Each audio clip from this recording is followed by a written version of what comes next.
Hello, good morning.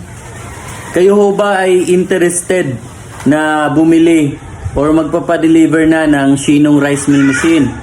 Pero nagdadalawang isip pa po. Ito, panoorin nyo po ang video na ito. Isang client namin na gumagamit na po ng Shinong Rice Mill Machine. Papakita po niya sa inyo kung gaano kaganda ang machine na ito. Lalo na kung kayo ay nagbabalak magnegosyo ng bigasan or gustong magba-buy and sell ng palay at bigas or gusto nyo meron kayong mga kapitbahay sa inyong community na gustong magpapamil sa inyo. Maganda po ito. Lalo na kung meron na kayong rice mill pero gusto nyo mag-upgrade. Gusto nyo magdagdag ng another machine. Ito, panoorin nyo po ito hanggang matapos.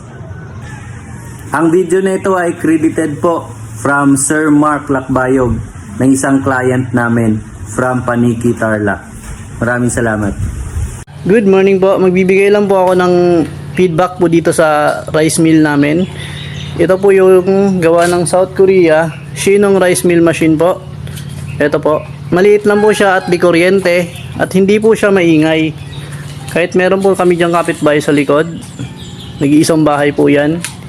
Hindi po nila nararamdaman yung ingay po ng machine. Kasi po, di kuryente po siya.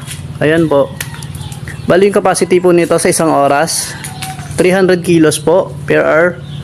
Yung kaya niya gilingin na palay. Tapos, ito po yung machine natin. Bali, may mga nagpagiling na po sa akin dito nakaraang araw. Naka 15 sako na po ako na palay. Tapos, ang recovery po ng palay po natin, ng isang sakong palay, recovery po sa bigas. Nagkaka-average po siya ng 32 kilos sa bigas po sa isang sakong palay. At yung darak po niya, konti lang po. Dahil po, yung mismong sapal ng bigas, doon lang po siya kumukuha ng darak. Ito po yung labasan ng darak niya. Tsaka yung doon po yung labasan ng ipa. Ginawa ko lang po yan. Samantala lang po yan, pero hindi naman po lumalabas yung alikabok. Bali yung kinuha ko po, set A. Naka-customize na po ito. Hindi na po kasama dito yung elevator po. Yan po. Para makales tayo ng kuryente. At dito po yung palay cleaner niya po, sobrang sulit po kasi yung talagang gawang ano, kahit gawang Pinoy po siya, sulit po talaga. Wala pong nakakaligtas na mga dumi. Hindi na makakapasok yung dumi sa machine natin.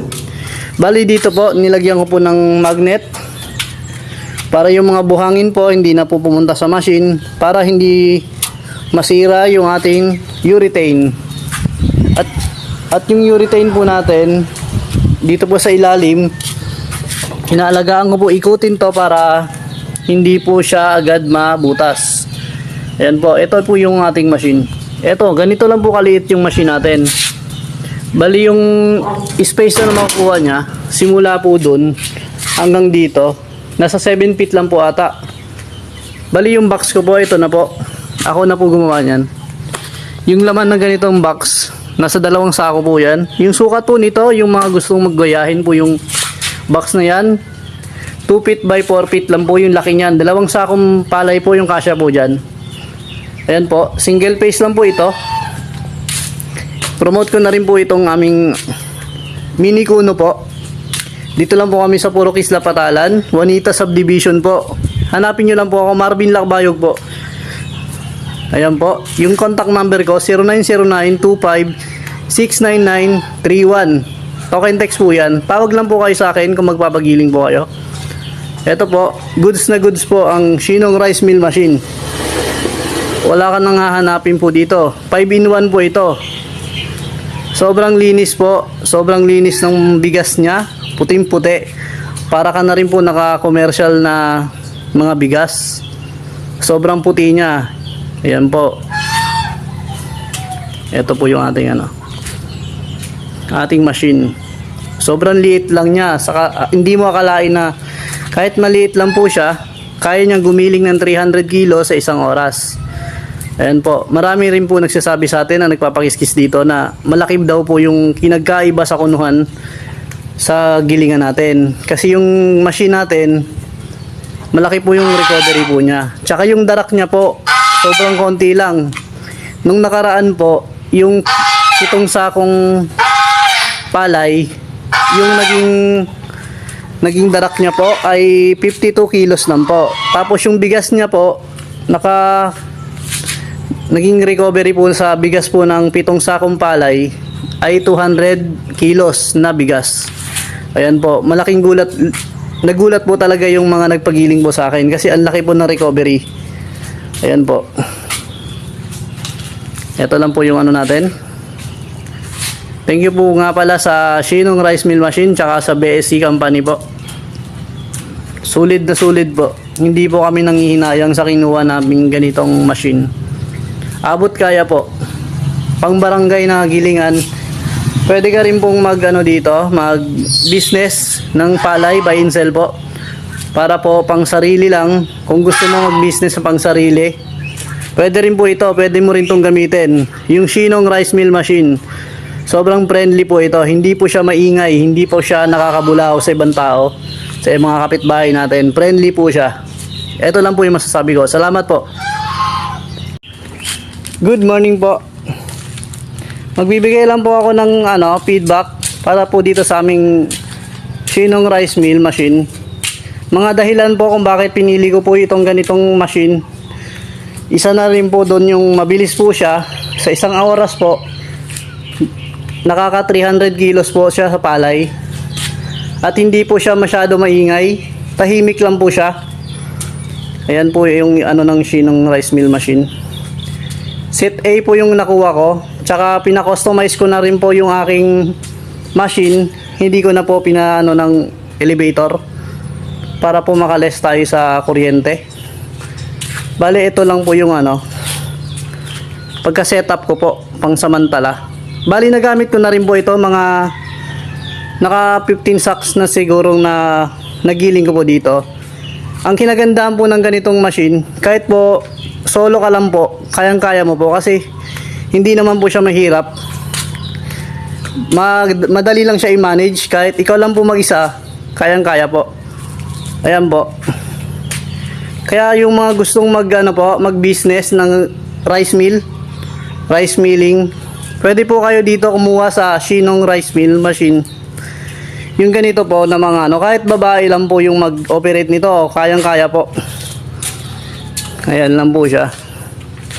Ito po yung sa likod po nito, may bahay po dito. Pero hindi naman po siya naapektuhan sa ingay ng machine. Kahit po nung trinay ko ng gabi, alas 8 ng gabi, sinubukan ko paanda rin po. Tapos medyo lumayo po ako ng konti dito sa bahay. Hindi po siya masyado maririnig. Kasi tahimik lang po siya. Tsaka, di kuryente po kasi siya. Ayan po. Ito po yung kinagandahan sa ating bagong machine ngayon. Na gawa sa South Korea. Tahimik lang po siya at mabilis. At marami pong nagsasabi sa akin na mas maganda raw po yung bigas na nilalabas nito. Bali yung isang sako po na palay sa recovery po ng bigas niya. Yung 50 kilos po na palay, nagkaka-recovery po siya ng 32 kilos na bigas. Tsaka yung darak niya po, konting-konti lang po yung darak niya na inilalabas niya po sa sa ganitong machine po.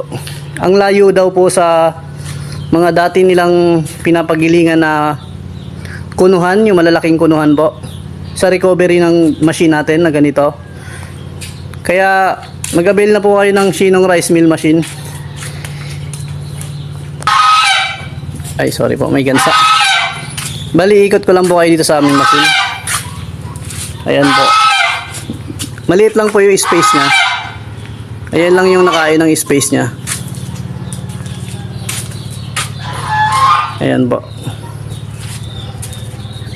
Wala po akong masasabing dito sa Shinong Rice Mill Machine. Napakahusay po ng pagkagawa po nito. Ayan po. Single phase lang po ito.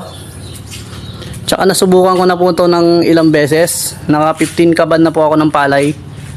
Okay na okay po. Goods na goods po. Ayan po.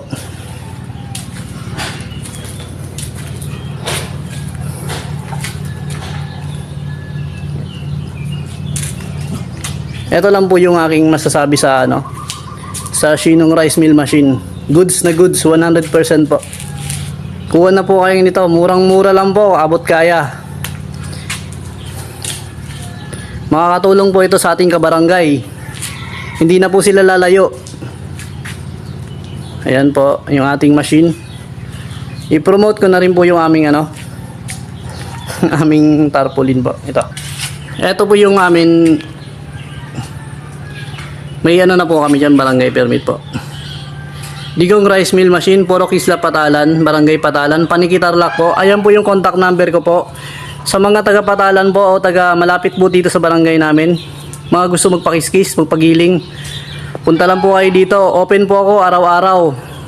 Punta lang po kayo dito. Abot kaya lang po yung po natin dito. Pagpabayad ko dito sa bigas po ako, sa bigas. Ayan po. Thank you po. Salamat po, Sir Ian Canillas.